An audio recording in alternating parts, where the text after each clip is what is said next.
Hello friends, progress coaching centre के YouTube channel पर मैं राकेश कुमार यादव आज एक बार फिर आप लोगों के साथ हाजिर हूँ विलयन के पार्ट 2 वीडियो को लेकर के।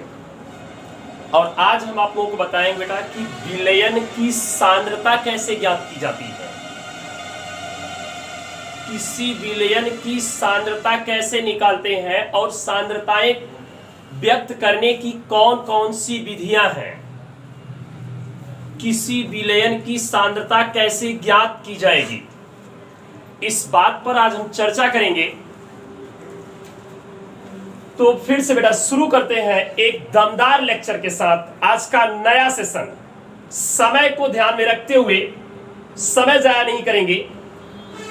हम सबसे पहले जानते हैं विलयन की सांद्रता किसे कहते हैं। विलयन की सांद्रता किसे कहते हैं।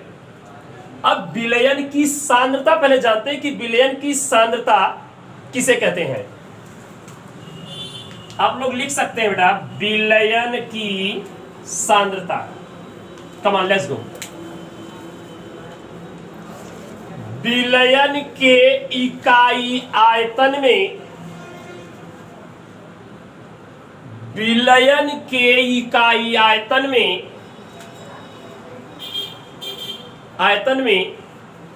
विलीन विलेय की मात्रा को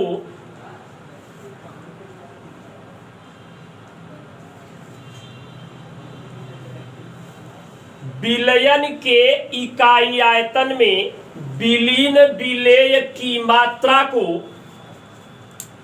विलयन की सांद्रता कहते हैं।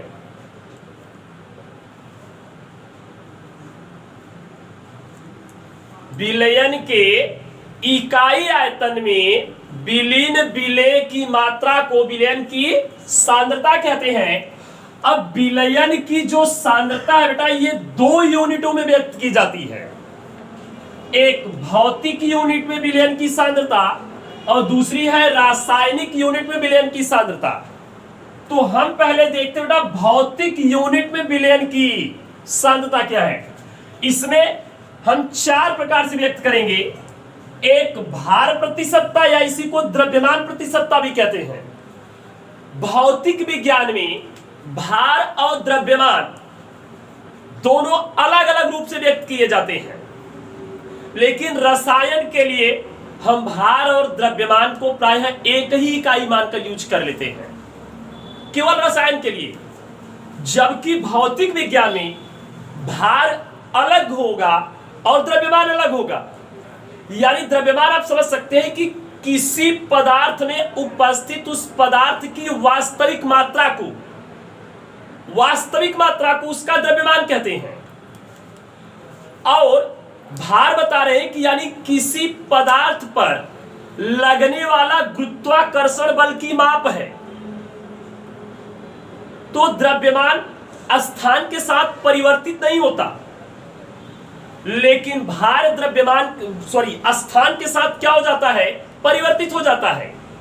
सपोज दैट, हमारी कहने का मतलब यह है कि अगर हमारा द्रव्यमान यहां 60 किग्रा है तो चंद्रमा पर भी मेरा द्रव्यमान 60 किग्रा ही रहेगा, क्योंकि वो मेरा वास्तविक मात्रा को व्यक्त करेगा। ऐसा थोड़ी हो जाएगा कि हम यहां से चंद्रमा पे चले जाएंगे तो इतने छोटे हो जाएंगे या इतने छोटे हो जाएंगे। भाई जो रियलिटी है, जो वास्तविकता है, वो तो रहेगी ही। लेकिन हम जानते हैं बेटा कि चंद्रमा पर गुरुत्वाकर्षण का जो मान है हमारी पृथ्वी का 1/6 हिस्सा होता है, 1/6वां भाग होता है। तो अर्थात गुरुत्वाकर्षण का मान वहां बदल जाता है।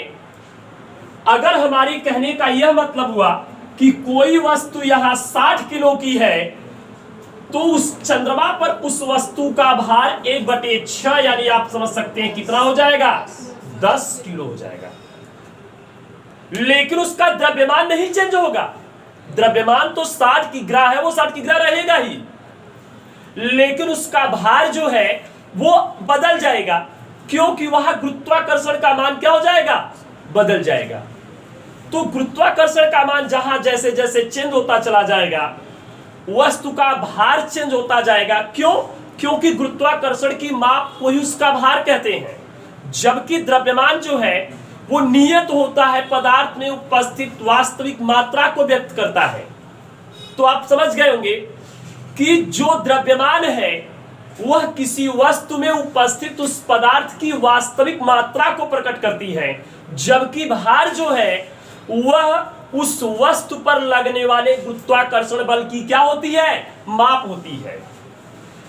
तो गुरुत्वाकर्षण स्थान के साथ चेंज होता रहता है, कहीं कम तो कहीं अधिक, अर्थात भार भी चेंज हो जाएगा।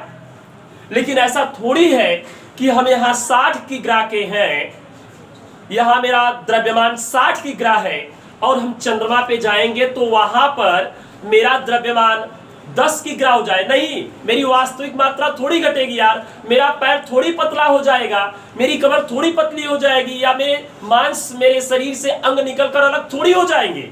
जो वास्तविक है वो वास्तविक रहेगा, अर्थात द्रव्यमान परिवर्तित नहीं होता स्थान के साथ, लेकिन भार स्थान के साथ परिवर्तित होता है। क्यों? क्योंकि भार जो है वो गुरुत्वाकर्षण पे निर्भर करता है।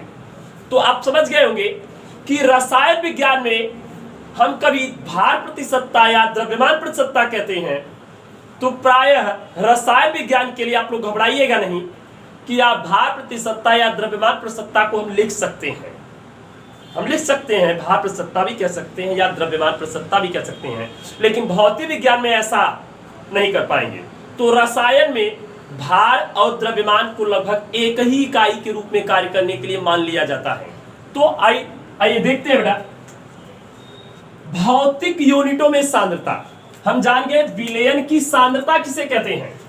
विलयन के इकाई आयतन में विलीन विलेय की मात्रा को उस विलयन की क्या कहेंगे?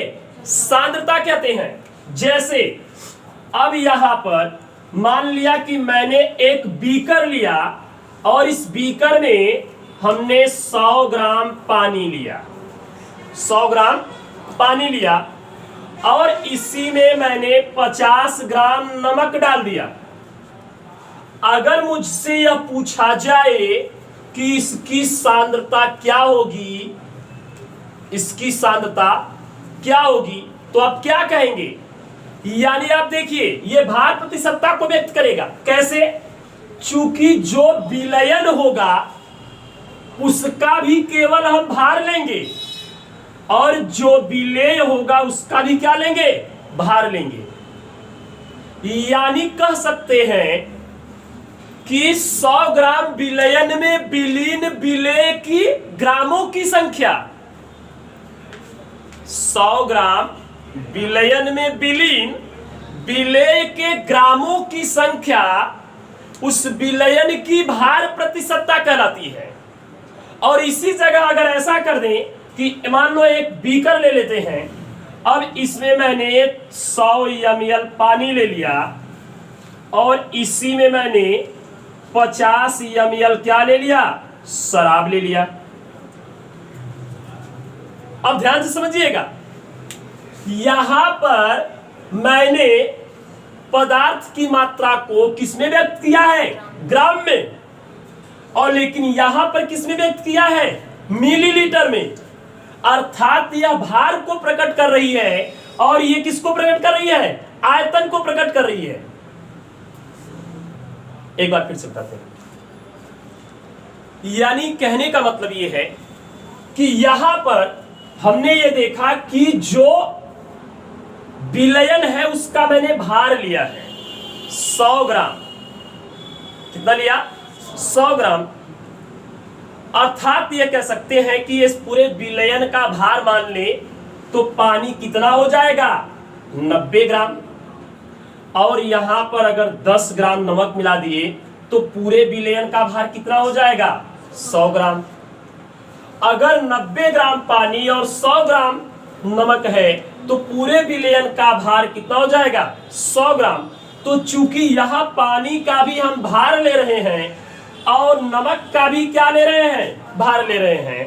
अर्थात यह जब भी प्रतिशतता को व्यक्त करेगी तो भार प्रतिशतता कही जाएगी। और यदि मैंने यहां पर 90 ml पानी लिया और 10 ml शराब लिया, तो पूरा कितना बिलियन हो गया? 100 ml। यानी अब यह देखना है कि 100 ml में जो बिलियन है उसमें विलेय कितना है, यानी 10 ml है। तो अगर इसकी सांद्रता हमें लीटर में चेंज करना हो तो कैसे चेंज करेंगे बताइए? अर्थात कह सकते हैं कि 100 ml प्रति लीटर। क्यों? अगर कहने को ये 90 ml है, मान लो इसको 100 मान लेते हैं, तो कहीं ना कहीं इसका आयतन लीटर में जब चेंज कर रहे हैं तो 100 ml यानी 1 लीटर में 1000 मिलीलीटर होता है। तो अगर हम इसको अगर 100 मान लेते हैं तो विलयन अगर 1 लीटर हो यानी 1000 मिलीलीटर हो, तो 1000 मिलीलीटर में यानी इसके कितने हो जाएंगे? अगर 100 मिलीलीटर में 10 मिलीलीटर है तो 1000 मिलीलीटर में कितना हो जाएगा? 100 मिलीलीटर हो जाएगा। तो इसकी सांद्रता हम मिलीलीटर में व्यक्त करेंगे और इसकी सांद्रता को हम ग्राम में व्यक्त करेंगे। तो जब यहां पर जब विलयन का भी भार हो और विलेय का भी भार हो तो वह सांद्रता आपकी भार प्रतिशतता से निकाली जाएगी, और जब विलयन का आयतन हो और विलेय का भी आयतन हो तो उसे हम आयतन प्रतिशतता कहेंगे। आइए तीसरा पॉइंट देखते हैं बेटा।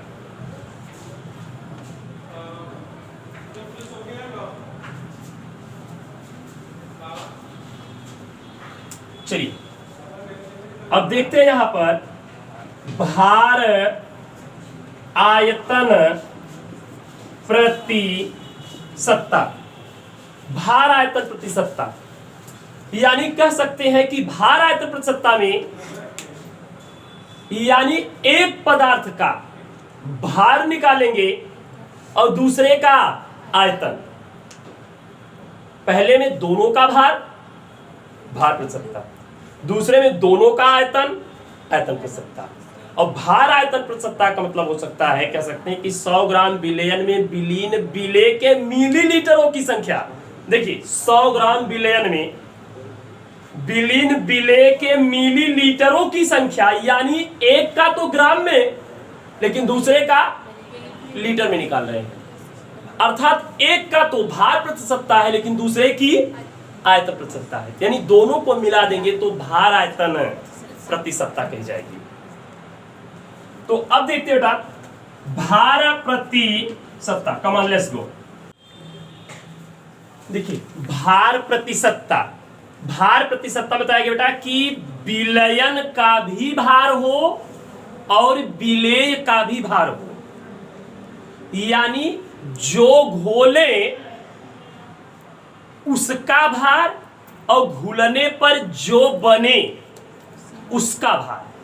यानी हमें विलेय का भार लेना है और विलयन का भार यानी विलेय का भार धन विलायक का भार। तो यानी भार प्रतिशतता में केवल दोनों की भार को ही लेना है। तो कह सकते हैं बेटा भार प्रतिशतता बराबर विलयन के 100 ग्राम में विलीन विलेय के ग्रामों की संख्या विलयन की क्या कहलाती है? भार प्रतिशतता कहलाती है। तो कह सकते हैं भार प्रतिशतता बराबर हो जाएगा विलेय का भार ग्राम में बटे विलयन का भार ग्राम में गुणे 100। अब देखते हैं बेटा आयतन प्रतिशतता, यानी यहां जिस प्रकार विलेय का भार लिए और विलयन का भार लिए उसी प्रकार यहां हमें विलेय का आयतन लेना होगा। और यहां पर अगर कह सकते हैं, अगर मान लीजिए जैसे इसी को कहें, अगर कहें कि 25% ग्लूकोज का जलीय विलयन भारानुसार हो, तो ग्लूकोज का जलीय विलयन भारानुसार हो तो यानी कह सकते हैं कि जब पूरे विलयन का भार कितना हो 100 ग्राम हो तो उस समय 25 ग्राम आपका ग्लूकोज होगा, बचा 75% जो आपका 75 ग्राम पानी हो जाएगा। क्यों? क्योंकि विलेय का मात्रा 25 ग्राम हुई अब पूरा विलयन कितना है 100 ग्राम है, तो पानी कितना ग्राम होगा उसमें 100 - 25 यानी बराबर 75 ग्राम। तो हमें विलेय का भार भी ग्राम में लेना है और विलयन का भी हमें भार लेना है, मतलब भार प्रतिशतता में दोनों के केवल भार को ही हम कैलकुलेट करेंगे। आयतन प्रतिशतता देखते बेटा, बता रहे हैं कि विलयन के 100 ml में यानी विलयन के 100 मिलीलीटर में विलीन विलेय के मिलीलीटरों की संख्या विलयन की क्या कहलाती है बेटा, आयतन प्रतिशतता कहलाती है। यानी हमने यहां देखा कि विलयन का भी मैंने क्या लिया आयतन, और यहां पर मैंने विलेय का भी क्या लिया आयतन, जबकि इसके ऊपर मैंने क्या लिया है विलयन का मैंने क्या लिया है भार, और विलयन विलेय क्या क्या लिया है भार, दोनों जगह। तो जब भार लिया तो भार प्रतिशतता, आयतन दोनों जगह लिया यानी आयतन प्रतिशतता। तो कह सकते हैं कि विलयन के 100 मिलीलीटर में विलीन विलेय के मिलीलीटरों की संख्या उस विलयन की क्या कहलाएगी आयतन प्रतिशतता। अगर आयतन प्रतिशतता को व्यक्त करना तो कैसे करेंगे, जैसे कह दिए कि 20% एथिल एल्कोहल का जलीय विलयन यानी शराब का C2H5OH एल्कोहल का जलीय विलयन है 20%, यानी कैसे दे V/V, यानी कह सकते हैं कि जब पूरे विलयन का आयतन कितना होगा 100 ml हो तो उसमें 20 ml आपका क्या होगा एथिल एल्कोहल होगा, बाकी का 80 ml जो बचेगा यानी 100 - 20 = 18 ml जो आएगा वो पानी रहेगा यानी जल रहेगा। तो 20% एल्कोहल के जलीय विलयन को जब आयतन प्रतिशतता में व्यक्त करेंगे तो यह जान लेंगे कि 20 ml अगर हमारा शराब है तो उसमें 80 ml क्या होगा जल होगा, यानी दोनों का आयतन लिए। हम देखते बेटा भार आयतन प्रतिशतता,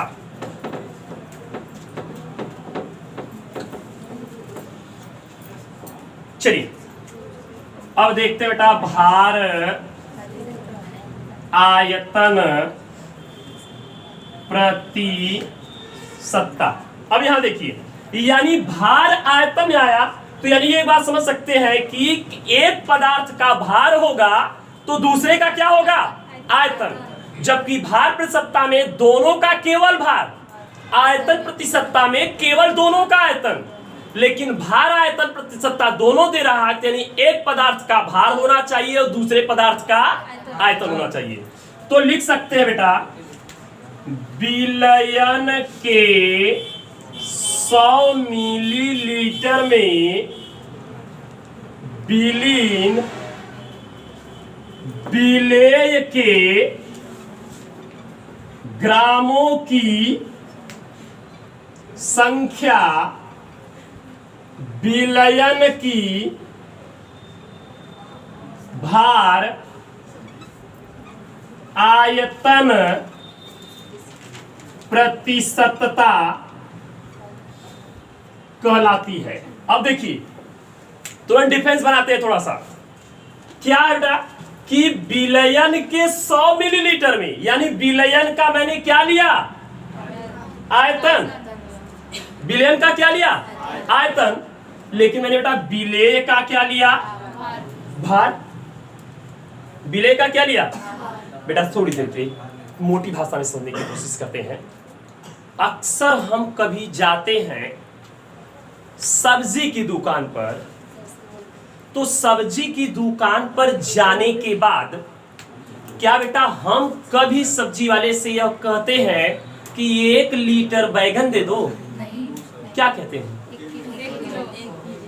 1 किलो लेंगे ना, तो अर्थात वहां भार को कहेंगे ना। अब बताइए, और यदि कोई दूध की दुकान पर हम जाएं थोड़ी देर के लिए, चलो, तो दूध की दुकान पे जाने के बाद हम यह बात सही है कि उससे हम कहते हैं हमें 1 किलो दूध दे दीजिए। 1 किलो दूध अगर मांगेंगे तो वो आपको तौल कर देगा, लेकिन आप कह दीजिए मुझे 1 लीटर दूध दे दीजिए, तो क्या वह अपने तराजू पर उसको रखकर तौल कर देगा आपको? तब क्या करेगा वो? क्या करेगा? अगर आप 1 लीटर मांगते हैं तब तो माफ कर देगा ना भाई, उसको लीटर से मापेगा। या हम आपसे एक बात बताएं, हम आप पेट्रोल टंकी पे जाते हैं, किस लिए जाते हैं? तेल भराने के लिए। आप वहां जाते हैं तो क्या वह कभी आपको वह तौल कर तेल देता है? वो माप कर देता है लीटर में, मिलीलीटर में। क्योंकि जो द्रव पदार्थ है उसको हम मिलीलीटरों में मापते हैं। ऐसा नहीं है कि द्रव पदार्थ को हम किलोग्राम में नहीं माप सकते। यह बात सही है कि माप लेंगे। अक्सर हम आपको बता दें, हम आप दुकान पे जाते हैं कभी भी, तो सरसों का तेल लेने के लिए थोड़ी देर के लिए चले गए, तो तेल के लिए हम करते क्या है बेटा? हम कहते हैं कि मुझे 1 लीटर तेल दो, तो दुकानदार आपको लीटर से माप कर दे देता है। बेटा कभी भी अगर मेरी बात को मानिए, अगर तेल लेना जैसे सरसों वगैरह का, तो कभी भी आप उसको माप कर मत लीजिए, उसको तौल कर लीजिए, नहीं? क्योंकि तेल का घनत्व क्या होता है? कम होता है। तो आप जानते बेटा, घनत्व बराबर होता है क्या? द्रव्यमान बटे आयतन। तो आयतन लाइए, देखिए उसका घनत्व कम होता है बेटा, तो घनत्व कम होता है, जाहिर सी बात है उसके द्रव्यमान के व्युत्क्रमानुपाती है वो। अगर आप तौल कर लेंगे, अगर आप तौल कर लेंगे और माप कर लीजिए, 1 लीटर सरसों का तेल आप माप कर लीजिए और आप उसको तराजू पर तौलिए, आपका 1000 मिलीलीटर तो होगा, लेकिन 1000 ग्राम नहीं होगा वो। ये बात समझ लीजिए। आप लाई लेने के लिए गए, चलो आप लाई लेने के लिए जाइए दुकान पर, और दुकानदार लीटर में लाई को ऐसे भरे और आपको दे दे। वो तो 1 लीटर है पूरा, आप तो मानेंगे पूरा लीटर वो भर के दिया, लेकिन क्या 1 लीटर में 1 किलोग्राम लाई आएगी बेटा? आएगी? नहीं आएगी। तो बताइए लाई क्यों नहीं आती? क्योंकि हल्की होती है। आप पानी में लाई को डालिए, लाई ऊपर तैरती रहेगी, पानी नीचे रहेगा। वो तैर क्यों रही है? क्योंकि उसका घनत्व कम है। हम ये नहीं बताना चाहते कि आपको उत्प्लावन का नियम पढ़ाएं। उत्प्लावन का नियम मुझे बताने की जरूरत है, एक साधारण सैद्धांतिक बात बता रहे हैं कि आप बताइए अगर लाई को आपको लीटर से वो नाप करके दे तो कैसा लगेगा? उसका घनत्व कम है, इसलिए वो पदार्थ भार में कम लगेगा। इसलिए अक्सर, इसीलिए वैज्ञानिक पद्धतियों में किसी भी पदार्थ के भार को बताया गया, किसी पदार्थ के आयतन को बताया गया, आप लोगों को 7 मूल राशियां पढ़ाई गई होंगी, याद है? चलिए देखते हैं।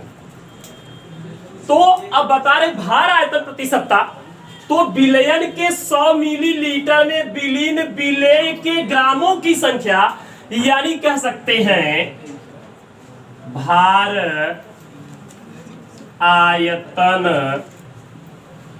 प्रतिशतता। भार आयतन प्रतिशतता बराबर हो जाए बेटा, यहां पर विलेय का भार ग्राम में बटे क्या हो जाए बेटा? विलयन का आयतन ml में गुणे 100। अब समझिए, यानी एक पदार्थ का भार लिए तो विलयन का आयतन लिए, यानी विलयन के 100 मिलीलीटर में विलीन विलेय के ग्रामों की संख्या उस विलयन की भार आयतन प्रतिशतता कही जाती है। अब देखते बेटा, हम लास्ट पॉइंट देखते बेटा, पीपीएम में सांद्रता। पीपीएम में सांद्रता, यानी कहने का मतलब इसको कह सकते हैं पार्ट पर मिलियन, यानी 1 मिलियन बराबर होता है बेटा 10 लाख। 1 मिलियन बराबर कितना होता है? 10 लाख। तो पार्ट पर मिलियन का मतलब है कि विलयन के 10 लाख ग्रामों में विलीन विलेय के ग्रामों की संख्या, यानी अभी हम पढ़े कि 100 ग्राम में जितना ग्राम उपस्थित। तो हमें 100 ग्राम से मतलब नहीं है, हमें भार प्रतिशतता नहीं पढ़नी है, हमें पीपीएम में सांद्रता पढ़नी है, यानी पार्ट पर मिलियन। यानी कह सकते हैं कि विलयन के 10 लाख ग्राम में विलीन विलेय के ग्रामों की संख्या उसकी पीपीएम में सांद्रता कहलाती है। तो लिख सकते हो बेटा पीपीएम में सांद्रता, यानी कह सकते हैं विलयन के 10 लाख ग्राम में उपस्थित विलेय के ग्रामों की संख्या विलयन की पीपीएम में सांद्रता कहलाती है। यानी कितने में विलयन के 10 लाख ग्राम में विलेय का जितना ग्राम उपस्थित हो वही उसकी पीपीएम में सांद्रता कही जाएगी। तो लिख सकते हैं पीपीएम में सांद्रता, यानी यहां कह सकते हैं विलेय के ग्रामों की संख्या बटे विलयन के ग्रामों की संख्या गुणे 10⁻⁶। तो हम जान गए बेटा भार प्रतिशतता, आयतन प्रतिशतता, भार आयतन प्रतिशतता और पीपीएम में सांद्रता, ये चारों रही भौतिक यूनिटों में सांद्रता व्यक्त करने की विधियां। अब हम देखते हैं बेटा रासायनिक यूनिटों में सांद्रता व्यक्त करने की विधियां। यानी हम देखते हैं रासायनिक यूनिटों में सांद्रता व्यक्त करने की विधियां। तो रासायनिक यूनिटों में सांद्रता व्यक्त करने की कौन कौन सी विधियां हैं? सबसे पहले हम देखते बेटा विलयन की ग्राम प्रति लीटर सांद्रता, विलयन की ग्राम प्रति लीटर सांद्रता। लेट्स गो रिटर्न दे, लिखिए, चलिए लिखिए बेटा विलयन के 1 लीटर में, विलयन के 1 लीटर में विलीन विलेय के ग्रामों की संख्या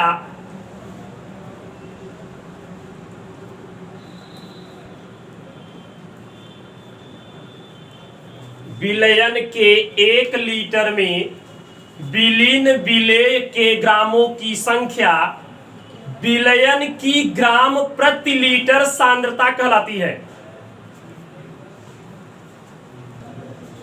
विलयन की ग्राम प्रति लीटर सांद्रता कहलाती है। तो देखिए बेटा यहां पे विलयन की ग्राम प्रति लीटर सांद्रता बराबर क्या हो जाए बेटा विलेय के ग्रामों की संख्या बटे विलयन का आयतन लीटर में।